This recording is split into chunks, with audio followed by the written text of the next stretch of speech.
The Middle East remains one of the world's most consequential geopolitical theaters, from armed conflict to humanitarian crisis, to disruption in global trade, energy market, and international diplomacy. Development in the region continue to reverberate far beyond its borders. For Africa, the implications are profound. As tensions persist and global alliances evolve, African nations are increasingly confronted with difficult questions. At a time when Africa is seeking to have a stronger voice in global affairs, understanding the ripple effect of the Middle East crisis is not merely an academic exercise. It is a matter of economic resilience, security preparedness, and foreign policy strategy. In view of that, we will explore these difficult questions as we have a distinguished guest in the studios with us, Mr. Paten Mombe, who is an advisor on African affairs at the Togolese Ministry of Foreign Affairs. And we are having this conversation shortly before the extraordinary ministerial conference of the African Political Alliance, APA. Thank you for honoring this invitation. Thank you. Good afternoon, Mr. Jerry, and thank you for having me with you. Thank you as well. It's great to have you on these platforms. I think just a few days before the conference I just mentioned. So without taking much of the time, we want to delve first into the very first question. This conference we are hearing about, the African Political Alliance, what is it about? African Political Alliance Conference is a framework organized or launched by Togolese diplomacy to bring together African and Middle East ministers to discuss about the crisis taking place in the Middle East and basically its impacts and consequences on the continent. You know that today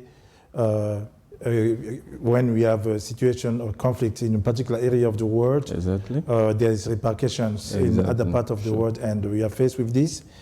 And we thought, or the diplomacy, Togolese diplomacy thought that it's good to create a platform to bring together decision makers, African decision makers, and as well as Middle East decision makers, to sit together and exchange and see ways to develop a common understanding of the crisis and the impacts, and also envision ways to strengthen the resilience of the continent.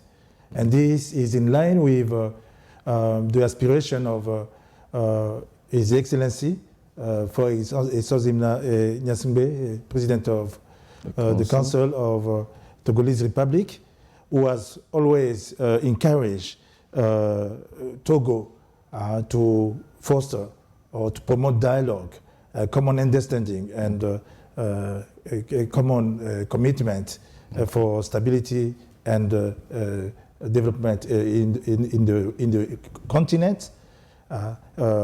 So in response to that, we have created this room. The conference will be gathering, as I said, ministers from different parts of Africa. We have some members of APA, and beyond that, some other members who are members of the government who are interested. They'll be coming. We have also invited ministers in the Middle East and the Gulf region, who are living the crisis directly. Yeah, so they'll be coming, and we'll have two levels of discussion. Okay, we'll get into that aspect, but yes. One very pertinent question one of our subscribers asked me was, it is happening far away from them, so why should the ordinary African be concerned about such a conference, or maybe the ripple effect? But you know, yes, for sure, the crisis is happening far away from Africa, but the impact, the consequences are not confined to the specific region. In the world, the effect has been felt as well as in Africa. And we are gathering not to discuss because of the crisis in the Middle East. We are gathered to discuss because the consequences are at our footstep, at our doorstep. So we cannot say that because it's far, we are not concerned. No, it is its effects, its impacts are very huge, and touch different sectors. You could see when the conflict started how in different countries in the world. The fuel price was going high and so on. And in Togo, even commodities today, were expensive as well. Yes. That was leading me to even my very next question in terms of which sectors of the economy or of the country are we much affected when it comes to the Middle East conflict? Okay, when it comes to the Middle East conflict, we have to look at the level of energy first. Okay. The energy markets have been totally destabilized, and with it, the immediate effect has been this increase in the price of the oil and fuel in different countries and so on. Yeah. But there's also, at another level, there's also trade, international trade has been affected. Just to give you a picture, you know that many countries in Africa relies on fertilizers to kind of products. Yes, and these fertilizers mostly come from or pass through this international sea, like a place like the Hormuz Strait. When it is affected, it blocks the movement of all this and so on. And it means then supply and the chain supply is affected. And with this, at the country level now, prices are increasing. Yes, productivity is limited, and so on. So with it, if no action is taken, then the crisis will take another level. And this is why it is important to sit and try to anticipate and so on. We have talked about logistics, we have talked about energy, but there's also a security dimension. Exactly. When you look at the world, how it takes place and so on, we know that when there's a crisis in the Middle East, Africa is not far. Yes. We have Sudan, we have the Sahel regions which are kind of currently disturbed by war and terrorism and so on. And there's for sure there's no border for that. There'll be movement in one side and so on. There so were it's closures important. And then it was reopened. Exactly. So it's important to sit and reflect on all these and look for ways to anticipate. There is often a saying that Africans are tough-skinned, they can adapt to situations. So someone will beg the question, why are we holding the conference now? Why not probably at the earlier stage or maybe probably towards the end? Why is it happening now? Okay, I guess behind your question there's the idea that, okay, we have just had this agreement which was signed between the US and Iran just last week.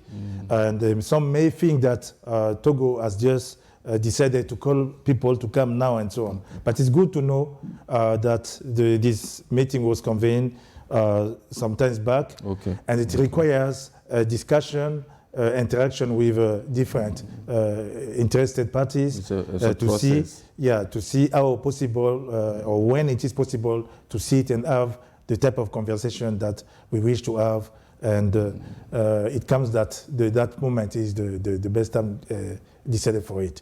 But we can also say that with this result that we see, and the effort of the Pakistan Republic, which led to the Qatar, which joined later. Yes, with the Qatar, the help of Qatar, which led to the agreement signed.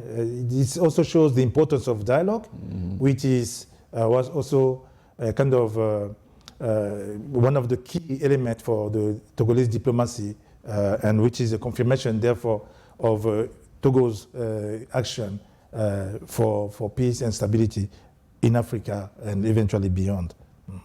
Okay, so now the question would be that, United States is currently an Anglophone country, Iran is Islamic, Israel is probably Hebrew state. We are hosting the conference in a Francophone country or in Togo. So why is Togo championing this conference or initiative? Yeah, but you know, it's under the leadership of the President of the Council, for Isosim Yasingbe, dialogue has been kind of a key element of the diplomacy, of Togolese diplomacy. Promoting dialogue or common understanding of a crisis, or even strengthening African position with regard to international issues and so on, have been kind of spearhead approach of the diplomacy. Okay. So as this conflict takes place in different zones and so on, and we say that there is also the impact affecting us, is also important to sit all together, because when you talk of conflict and its effects, it's not going to select whether you are English speaker or you are Arabophone and so on. There's also Africanophonie at stake and so on. So we need to sit and have a certain common language to seek for common ground so as to strengthen resilience where it's needed, basically on our continent, and maybe venues of mutual understanding and cooperation with the rest of the world. You spoke early on about the process having started a long time ago when I was asking a question about why do it now.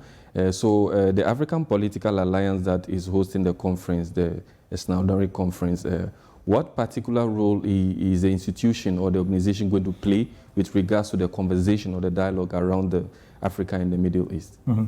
Yeah, to understand the role of African Political Alliance, it's good to know what first the institution is about.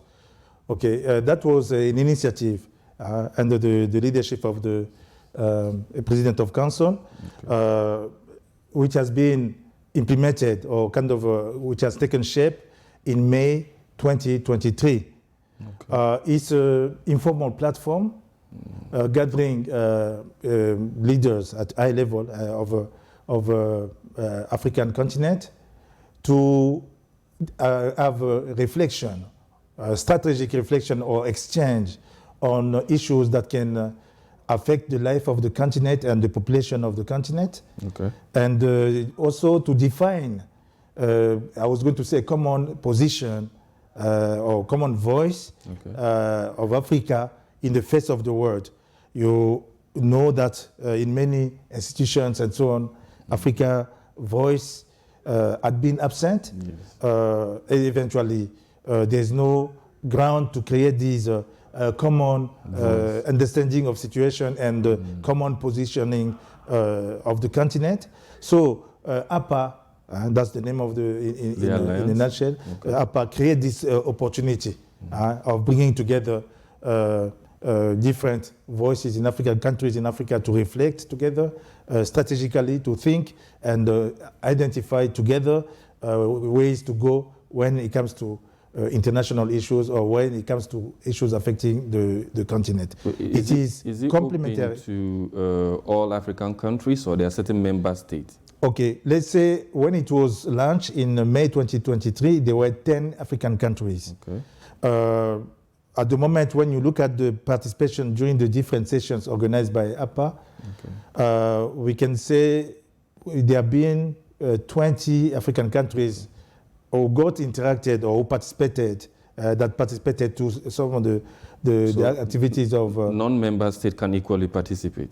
Yes, non-members, yeah. So it's always open. Okay. There's a nucleus which kind of constitute the stability of the framework. Okay. And then it's always open because the aim is to create a platform. You know that our institution, African Union, who is the mother institution in Africa. Exactly, yeah, as his way of going about things and so on.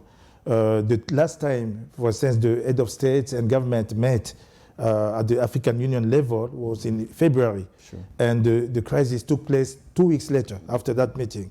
And there is no provision or there was no mechanism to kind of bring back all these leaders to discuss about issues when Africa is faced with some challenges like the impacts today. So with the initiative of Togo, the Togolese Republic, this framework is created there and it allows leaders to come anytime or when it is needed to have the needed discussion and take the right action to change the trade or to change the position of Africa or to build up its resilience. So definitely you've had maybe a series of conferences before since the initiation in 2023. Mm-hmm. What makes this particular conference different from the previous ones you've had? Yeah, The particularity of this future conference is going to happen on the 3rd of July. Is first, it brings Africa to reflect on a situation out of the continent of Africa.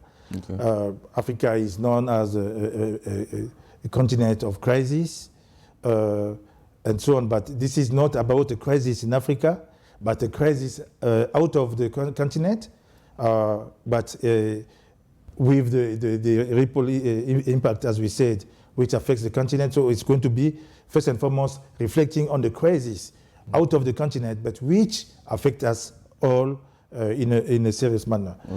Second, it's involved also create a platform not only for African leaders to sit together and discuss, but also it brings also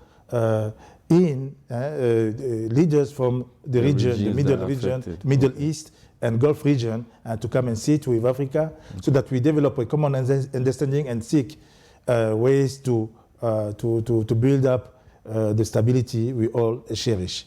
So these are kind of a new or different elements, specific elements, which makes it, I was going to say, original as compared to... As you already said, the conference is on July 3rd. Some people who might be hearing about this event or this conference and having listened to our show right now will be asking themselves, so what are the outcomes? Or even those who are organizing the conference, what are some of the expected outcomes people should look forward to as you are hosting this conference? Because normally when it comes to diplomatic talks or meetings, there's a greater perception from maybe a normal citizen that they will just come and talk and go. So what are some of the things they can expect? So in case maybe those things are not fulfilled, they may be able to hold the conference to its words. I will pinpoint 3 main outcomes. First, to develop this common or shared understanding of the crisis and its impact on Africa. Such a framework like the conference, which is going to be organized, bringing different leaders of different parts of the continent. We'll have, it's going to be a very rich exchange and also very rich communication, taking into account different the nature of the experience of different parts of the continent beyond what the literature is putting on the table. So first, developing a shared understanding of the crisis and its impact on the continent. Second, would be basically to create this platform with the partners, but mostly leadership in the Middle East. This is the first time to sit and discuss about a crisis which is taking place in the Middle East. So by developing also a common understanding, it's going to be also a room to envision possible ways of cooperating and working also for the stability of the world. There are lessons to learn from it, from this crisis. So by sitting together to discuss, this room will be created. The third point is going to be basically this tendency, this approach which consists in looking for solutions. Many crises, when they affect Africa, solutions come from abroad because maybe action are not taken on time enough or not at all.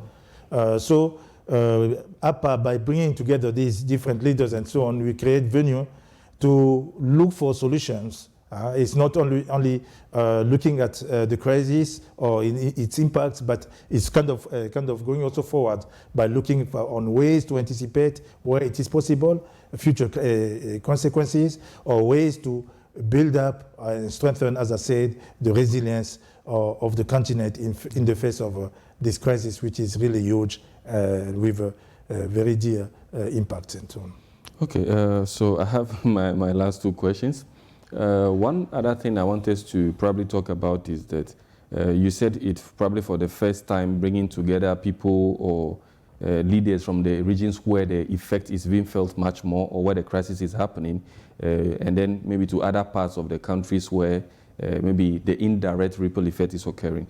So what message is Lomé, or hosting the APA conference in Lomé, what message are we trying to send to either Africa, other African continents, the Middle East, or maybe on the global platform? Yeah, basically, the first message is a message of responsibility. Okay. When we look at a crisis like the current crisis in the Middle East and its effects, this is something that affects countries, economy, population, households, and so on. Therefore, the world or African continent cannot just sit there as a spectator and look at things happening without taking any action. So, Lomé or Togo, the Togolese Republic, is showing or is conveying a message of commitment, of engagement in front of what can affect Africa, to take actions and so on. And it's also a call for the importance of dialogue. It's always important to sit together, no matter. Sometimes we invite people with different positions to sit, but no matter our positions, it's good to sit and see how we can help each other face the challenge with its kind of a huge impact, how it affects people in different ways. Sitting together to work together is a better way to transform and change the face of the continent in play with this crisis and so on. So Africa wants to stop being an actor. A spectator, stop to be a spectator, to be an actor in building better conditions, in creating a better condition for the populations to work on its future in many ways, developing its own activity on the daily life and so on. I think even for the experience from the COVID-19, where we were probably unprepared, maybe just like any other country or world would be, talking about the crisis, the Russia-Ukraine situation, and now the Middle East, I think it is enough time for Africa to have a united voice, to be able to speak with one tone that doesn't take maybe the former colonizers or other people to try to pick out of us. Now, we've said a number of things here. We've spoken about responsibility, commitment, promotion of dialogue. We spoke about high-level meetings. We spoke about reflection on external crisis and all that. As a normal or a lay person, the question will be, prices of fuel have increased, commodities have increased, yes, it's gone down to a certain point. How does the conference, the APA is holding, and Togo being the one that is championing, or the message you are sending, how does it translate into how our lives will change on a normal day in Togo? You know, Mr. Jerry,